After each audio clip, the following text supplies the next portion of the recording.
नमस्कार। GS prime के daily current affairs में आपका स्वागत है। चलिए शुरू करते हैं आज का सेशन।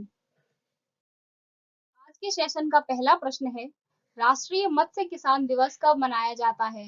इसके ऑप्शंस हैं 7 जुलाई, 8 जुलाई, 9 जुलाई या फिर 10 जुलाई। इसका सही जवाब है ऑप्शन डी, 10 जुलाई। राष्ट्रीय मत्स्य पालन विकास बोर्ड यानी national fisheries development board NFDB के सहयोग से मत्स्य पालन, पशुपालन और डेयरी मंत्रालय के मत्स्य विभाग द्वारा हर साल 10 जुलाई को राष्ट्रीय मत्स्य किसान दिवस यानी नेशनल फिश फार्मर्स डे मनाया जाता है। इस आयोजन का उद्देश्य स्थायी स्टॉक और स्वस्थ पारिस्थितिकी तंत्र को सुनिश्चित करने के लिए देश के मत्स्य संसाधनों के प्रबंधन के तरीकों को बदलने पर ध्यान आकर्षित करना है।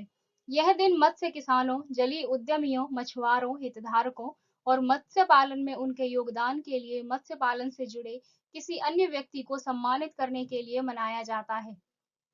यह दिन वैज्ञानिकों डॉक्टर के एच अली कुन्ही और डॉक्टर एच एल चौधरी की याद में प्रतिवर्ष मनाया जाता है, जिन्होंने 10 जुलाई 1957 को भारतीय प्रमुख कारकों की प्रेरित प्रजनन तकनीक का आविष्कार किया था। 2021 में 21वां राष्ट्रीय मछली किसान दिवस मनाया।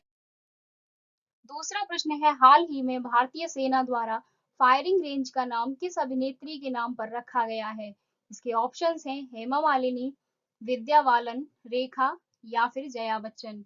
इसका सही जवाब है ऑप्शन बी, विद्या बालन। तीसरा प्रश्न है, हाल ही में किस मंत्रालय द्वारा स्पर्श प्रणाली की शुरुआत की गई है? इसके ऑप्शंस हैं गृह मंत्रालय, रक्षा मंत्रालय, विदेश मंत्रालय या फिर उद्योग मंत्रालय। इसका सही जवाब है ऑप्शन बी, रक्षा मंत्रालय। रक्षा मंत्रालय ने स्पर्श पेंशन प्रशासन रक्षा के लिए प्रणाली यानी system for pension administration Raksha pension की मंजूरी और संवितरण के स्वचालन के लिए एक एकीकृत प्रणाली लागू की है। चलिए जानते हैं स्पर्श के बारे में।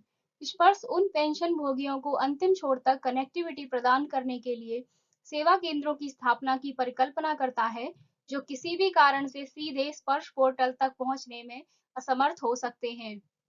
रक्षा लेखा विभाग के कई कार्यालयों के अलावा, जो पहले से ही पेंशन भोगियों के लिए सेवा केंद्र के रूप में काम कर रहे हैं, रक्षा पेंशन भोगियों से डील करने वाले दो सबसे बड़े बैंक, भारतीय स्टेट बैंक और पंजाब नेशनल बैंक, को सेवा केंद्रों के रूप में संयोजित किया गया है।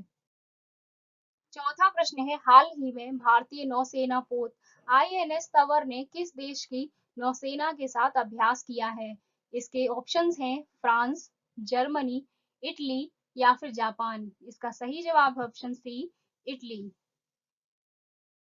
भारतीय नौसेना पोत आईएनएस तंवर ने हाल ही में इतालवी नौसेना के फ्रंटलाइन फ्रिगेट के साथ सैन्य अभ्यास में भाग लिया। आईएनएस तंवर इतालवी नौसेना में शामिल हो गया है और भूमध्य सागर में चल रही तैनाती के हिस्से के रूप में 3 जुलाई को नेपल्स के बंदरगाह में प्रवेश किया। इस अभ्यास में कई नौसैनिक ऑपरेशन शामिल थे, जैसे कि वायु रक्षा प्रक्रियाएं, संचार अभ्यास, समुद्र में पुनः पूर्ति तथा दिन और रात में क्रॉस डेक हेलो ऑपरेशन। यह अभ्यास इंटरऑपरेबिलिटी बढ़ाने और समुद्री खतरों के खिलाफ संयुक्त संचालन को मजबूत करने के लिए पारस्परिक रूप से फायदेमंद था। पांचवा प्रश्न है, हाल ही में किस राज्य सरकार ने अपना स्वयं का ओटीटी प्लेटफॉर्म बनाने की घोषणा की है? इसके ऑप्शंस हैं उत्तराखंड, केरल, उत्तर प्रदेश या फिर महाराष्ट्र। इसका सही जवाब है ऑप्शन बी, केरल। केरल एक नया ओटीटी प्लेटफॉर्म लॉन्च कर रहा है। नेटफ्लिक्स और अमेज़न जैसे ओटीटी प्लेयर्स मलयालम सिनेमा में ज़्यादा दिलचस्पी दिखा रहे हैं, लेकिन वे ज़्यादातर फिल्मों तक ही सीमित हैं, जिससे उन्हें राजस्व मिल सकता है। पिछले एक साल में बड़े सितारों की विशेषता वाली 15 से कम मलयालम फिल्मों को इन प्लेटफॉर्म पर लिया गया है। इसके अलावा छोटे और घरेलू ओटीटी प्लेटफॉर्म जैसे नी स्ट्रीम और मेन स्ट्रीम टीवी के पास बड़े खिलाड़ियों की बराबरी करने के लिए ज़्यादा पैसा नहीं है। छठवां प्रश्न है, हाल ही में लॉन्च हुई पुस्तक द लाइट ऑफ एशिया किसके द्वारा लिखी गई है? इसके ऑप्शंस हैं कपिल सिब्बल, जयराम रमेश, निर्मला सीतारमण या फिर प्रकाश जावड़ेकर। इसका सही जवाब है option B, Jairam Ramesh.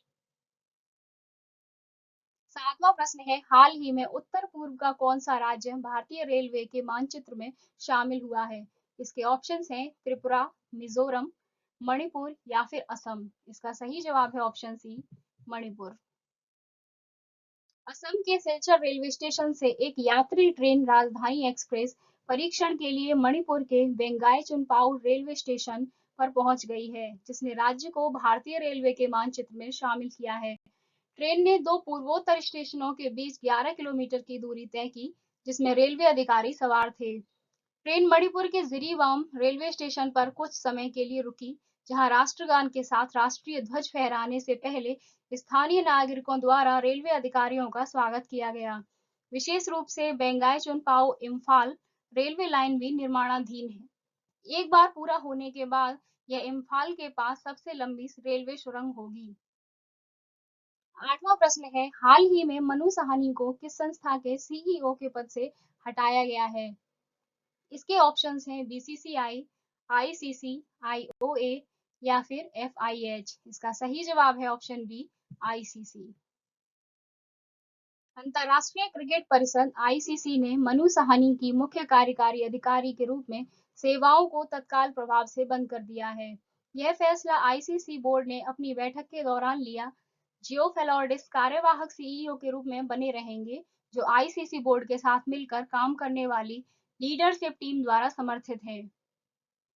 ICC का मुख्यालय दुबई, संयुक्त राज्य अमीरात में है। आईसीसी की स्थापना 15 जून 1909 को हुई थी तथा इसके उपाध्यक्ष इमरान ख्वाजा हैं। आईसीसी के अध्यक्ष ग्रेग बार्कले हैं।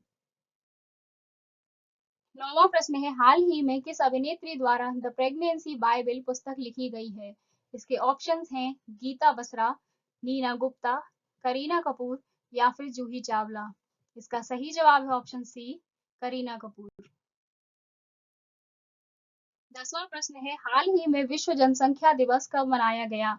इसके ऑप्शंस हैं 9 जुलाई, 10 जुलाई, 11 जुलाई या फिर 12 जुलाई। इसका सही जवाब है ऑप्शन सी, 11 जुलाई। विश्व जनसंख्या दिवस हर वर्ष 11 जुलाई को मनाया जाने वाला कार्यक्रम है। इसका उद्देश्य जनसंख्या संबंधित समस्याओं पर वैश्विक चेतना जागृत करना है। यह आयोजन 1989 में संयुक्त राष्ट्र विकास कार्यक्रम की गवर्निंग काउंसिल द्वारा स्थापित किया गया था। यह 11 जुलाई 1987 को 5 बिलियन दिवस में सार्वजनिक हित से प्रेरित था, जिसकी अनुमानित तारीख जिस पर दुनिया की आबादी 5 अरब लोगों तक पहुंच गई थी। विश्व जनसंख्या दिवस का उद्देश्य विभिन्न जनसंख्या मुद्दों पर लोगों की जागरूकता बढ़ाना है, जैसे कि परिवार नियोजन, लिंग समानता, गरीबी, मातृ स्वास्थ्य और मानव अधिकारों का महत्व। फिर मिलेंगे कुछ नए प्रश्नों के साथ। Thanks for watching. Please like, share and subscribe.